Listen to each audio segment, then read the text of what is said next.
All right. Thank you all for being here. Really good day back in Milan Pushkar. Appreciate the fans for being here. Thought it was a great atmosphere for a spring game. Tried to make it a fun, something different. Lot of fans on the field right now interacting with our players. A lot of young, maybe future Mountaineers that are out there. So I think that's a really good experience for them. We had a ton of recruits here, both 25, 26. Almost every one of the players that's in our 24 class that haven't enrolled yet. Most of our walk-on class that's coming in July, they were here. So I'm very, very thankful for Pat White and Pat McAfee coming back. Blaine definitely played a role in getting them back, and wanted to do something where they could be around our players, and Pat White's been coaching, and so he's been tied up, and so he hasn't had an opportunity to get back. So to get him back here and kind of reintroduce him to our players, I think them watching him and understanding, man, like what a special talent he was. And then Pat McAfee, who's probably the most recognizable face that's associated with West Virginia right now, to have him back here. And I thought it was important in a situation where he could be around our players, and it wasn't something that we wanted to over promote or anything like that. Just wanted to get him back around the football program. So very appreciative of them. That added something. Our guys were excited about that, and our fans were. Today, to be determined, as far as the football, there were some things that I thought were really good, and there's some things that we got to get better at. Going later, you're always hesitant to tackle, so we didn't tackle as much today as we have probably in the previous spring games just because we're so much later. But I think we did come out of it relatively healthy. Today was about I wanted to put pressure on our specialists and where they had to perform with all eyes on them. It's kind of the first tee mentality. You step up to that first tee and all the eyes are on you, and you got to perform. And so, like, Michael Hayes came out and piped one, and then we brought RJ in, and RJ, 54, and he's had a great spring. And so that was impressive. And then Leighton Bechtel, who's been in our program, he's a phenomenal holder, but he had some big balls in front of Pat McAfee. I thought that was pretty cool. And he hit some big punts today, so happy for him. And then offensive defense, it was really I wanted these guys that are stepping into bigger roles. I wanted to have them show our fan base what to expect. It could be new guys like Zay Jennings. He's a guy that we're really excited about. He showed up today, quite a bit. Maybe it's a guy that's Josiah Trotter that redshirted last year and is getting better. Trey Lathan, who's coming off an injury. A couple offensive linemen, Johnny Williams, Nick Cray, those type of guys that are going to step into increased roles. Like this spring game is the first time that they've been put out there. And so I wanted to see them perform, and I thought those guys did a pretty good job. But overall, pleased with the spring. Now we're kind of going into the next phase, which next 48, 72 hours you go through, the portal deal. And, I'm just not a fan of the spring portal. I get the portal. You're just running out of time when you have the second window. But it is what it is. We just want to know the rules and we'll play by them. So, most important thing is continuing to hold on to our roster, and then we'll look to add some pieces potentially in May. And so, with that, we'll take some questions. Neal, I know this could be an extensive answer, but give me the Reader's Digest version of what you learned this spring, good and or bad. Yeah, I think that we're a hungry team that likes to compete. I think that was evident in how we went about our business practice 1 through 14. That shows it's a group that likes to practice. Been stressing, to our coaching staff is we want the best people that love football, and I'm not saying everybody on the roster is there, but a lot of our better players really love football and love to compete, and so that was evident as we went through the spring. I think that the winter program was really good for us.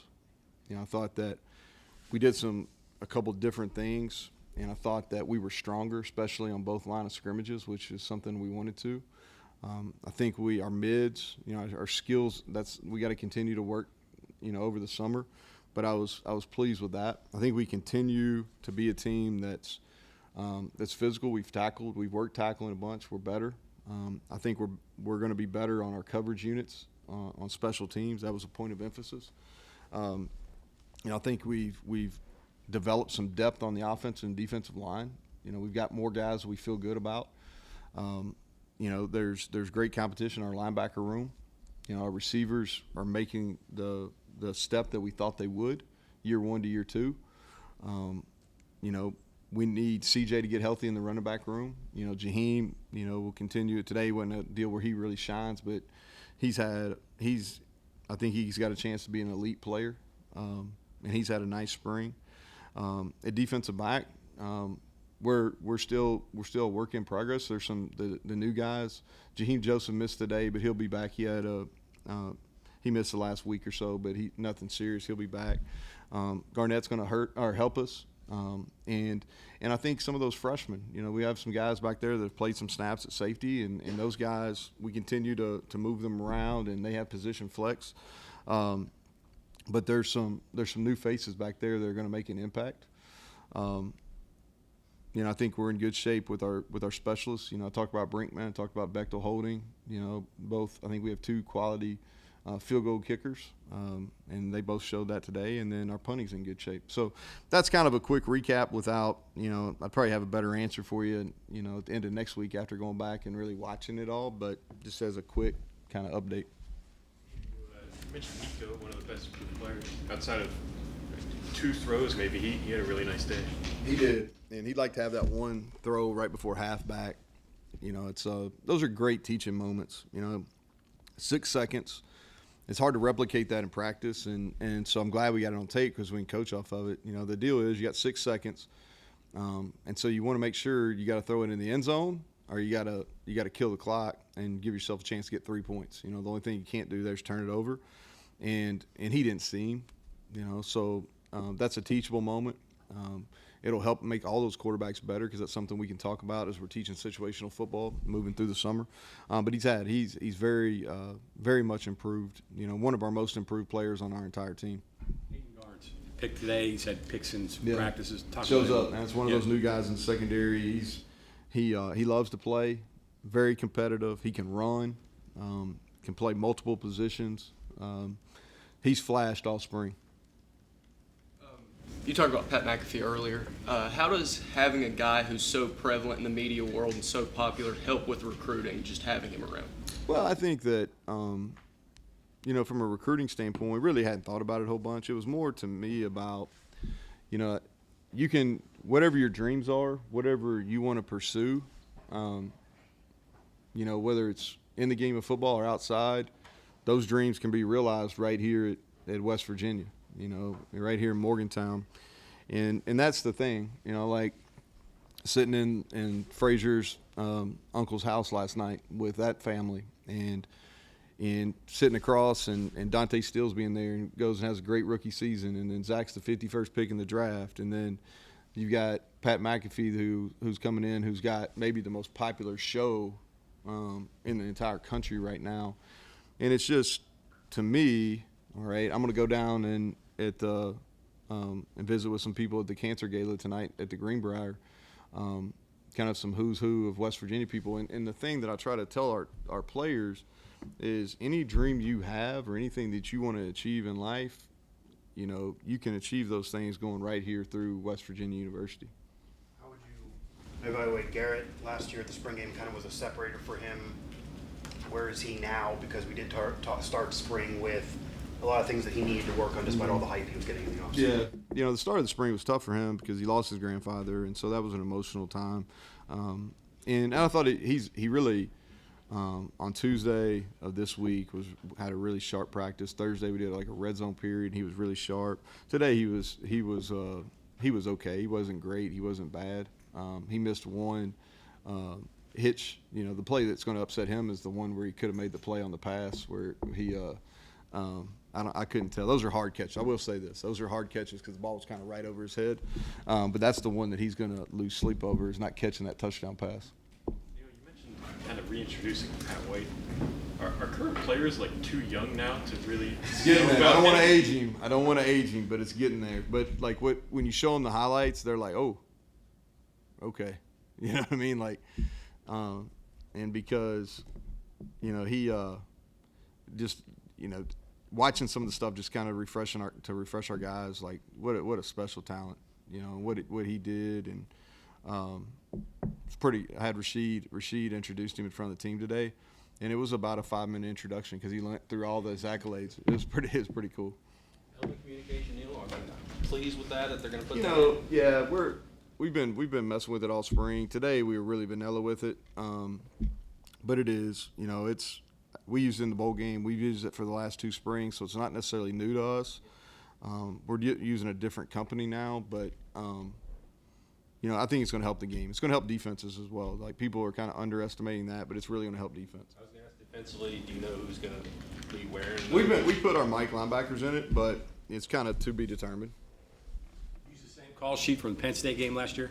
We ran all the plays that we ran for about we ran at the end of the year. That's kind of what we did today. Stick-eye defense. Yeah. Huh? Including Stick-eye stick-eye defense. Yeah, defense, so that's fun. I gave some.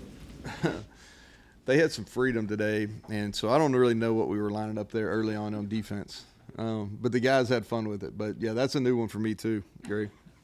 It's obviously impossible to be able to get everybody back here where everyone lives across the country and things like that, but does having the Pats back and kind of even a sense of more appreciating the past greatness of this program over the last year or so make you want to, in future years or even as we go, try to also connect the players to Steve Slayton, other guys that maybe haven't been here in a while that are in that same stature, at least showing them the clips on YouTube Yeah. since generations are Well, we especially in fall camp, we spend a good amount of time like educating them, you know. And Coach Neal was here today, which is it's always great to have him. And I thought it was cool, 40-year kind of anniversary of celebrating the Children's Hospital on our spring game day, and to have him here, it's always special. And don't take him for granted at all. And it was cool to me before the game that, I don't know if you all saw this, a ton of former players down on the sidelines, man, they were waiting in line to talk to him. You know, I think that's it's a neat thing. You know, we've got an open door for guys to come back. We'd love to have them back. You know, the thing that happens is life. You know, like Pat White's got 4 kids. You know, like I feel it. I feel him. And like there's a lot going on, and you know, for Pat, he's got a ton going on. For him to come, that really meant a lot. I think it shows what West Virginia means to him. And then Pat McAfee, you know, he's at the draft yesterday. For him to come back and make a special stop, I mean, he's got a whole lot going on, business-wise, personal. He's got a baby, and so for them to take the time and invest time back in here, that meant a lot to everyone associated with our program. You talked about evaluating. You know, today, obviously, there's not a lot of contact. So is your evaluation more guys are getting in the right position to make tackles, to defend, or whatever? It's kind of like a thud session? Or Yeah, whatever it's harder to evaluate on defense just 'cause you're not bringing guys all the way down the ground. It's a little harder on offense because, you know, you don't give the guys the ability to break tackles. Line of scrimmages stay pretty much the same. Those evaluations are the same. You know, it's hard on the quarterbacks because talking about Garrett, you know, he would have had a couple really explosive runs. You know, so if we were doing stats, he probably rushes for over 100 yards, and, you know, it probably looks a little different. And so it is what it is. I think the health is the number one thing, and it's not that tackling gets you hurt, but it's all the bodies on the ground and people getting rolled up. So this late where we're at, I just wanted to kind of stay away from it. But when you're looking at it, you want to look, hey, are guys getting to the Yes, right exactly. position? Yeah, exactly. And we have to practice like that a lot. You know, they could have been a little bit more physical on the thud piece of it today. We are in practice, but, you know, I think they were being careful. Tackling, special teams, 11-on-11 team, would that be the focus this spring? Was that how you characterize it? Or am I missing any? So what we do is right up until our first scrimmage it's a ton of fundamentals, alignment assignment, playing, you know, in kind of some controlled situations, maybe a team run period, and then you do a 7-on-7, those type of things. And then after that, so that was practice 9, and then after that, it's really just playing 11-on-11 football and letting guys go out and play and compete. Avery Wilcox winning the Nicholas Award. Please. Special. I thought it was extremely special, and you know the history better than I do. But for his dad to win the award, and I didn't know that. We chose the winner before that was ever. Before I knew that, and so I think that was really special. What is it about Avery? I mean, how did Yeah, you so I think that for him, he really struggled here year 1 from a football playing perspective, and then he worked unbelievable work, and he's made himself into a really good special teams player. And it was a process, 2-3 year process, but he stayed with it. He's a great teammate. You know, he's highly intelligent. I don't know if y'all saw that. You know, he was representing the business school down in Florida in a marketing competition. He's a really bright kid. So happy that he was able to get some recognition. What kind of impact is a 2-minute warning? It's going to. Yeah, I'm in favor of the more rules we got that mirror the NFL. I think it's better for our game overall. Just as a casual fan turns on a game on Saturday or Sunday, it should look very similar. You know, from a rule standpoint. There's way too many differences right now, so it's somewhat confusing for a novice fan. You know, there's going to be a little bit of strategy. I think it's great for the officials because the rules change under 2 minutes, so it's a good reminder for them. And clock operators and things like that. There's going to be some strategy involved from a coaching perspective, just like in the NFL, where do you take a timeout before or after the 2 minute? You know, there's going to be some strategy involved. What does the helmet calm coming in add to that also? You know, I don't know about the 2 minute, but it takes some of the sloppiness off the sideline. You know, I think you're going to still see that for teams that want to play fast, but it takes that and gives you some options. Like if you feel like a team has really got your signals, it gives you some options on how you can communicate. I think it's going to help on defense a lot as well. Yeah, would you want to see the guardian caps more often? Yeah, you know, I think this may be the first spring game. And again, it goes back to the NFL. You know, I think you saw that where it's probably why you're asking the question because they allow them to wear in games. And so I would assume that's probably where we're headed. It's not going to be necessarily in the fall, but I would not be shocked if that's kind of where we're heading. But yeah, we just kept them on. We wore them every day in the spring, and we just kept them on today. You know, just the experience with Zach last night. Talks about Beanie, Doug, Devin, who might go today. Yeah, well, you know, I think that I don't think Zach could. To me, he was a first-round pick. I think he's going to play for a really long time, but I'm not in that league, and I'm biased because he was here. But I do know this, like he's going to be a significant player in the NFL, and so for him to go to the Steelers, you know, so happy for him and his family. You know, it really, you know, I told our guys this. Sitting in his house last night, we had several of our current players. You know, Dante and Darius were there, and even some of the mothers of our players were there. And to me, like I had Dax with me, so I was kind of off in the side, and just, you know, seeing a dream come true. But those people being there for him, you know, it just kind of brought back, you know, and I'm not trying to be sappy on this or anything, but just brought back, man, there's some real camaraderie in this game. And just really a proud kind of, hey, sit back and kind of watch all this. Really proud moment for me. And I think too is I want to like Tyke getting drafted, you know, in the 3rd round. You know, he had a lot of adversity down there at Georgia. You know, we were able to spend some time at the Senior Bowl, so happy for him and his family. Now I believe if he stayed, he would have, you know, maybe went last year, but in serious, I'm happy for him. You know, so much his development happened here, and so I'm happy for him. And you know, Beanie and Doug for sure, and Lee and Marcus. There's several guys that are going to get a chance. You know, I think without question that after Beanie ran that time, you know, his tape and his times, you know, they show the ability to go play at that level. And I hope, you know, Doug really played well in the All-Star game, so I hope that translates into success today. Okay, thank you very much. Yep. Thank y'all. Appreciate it.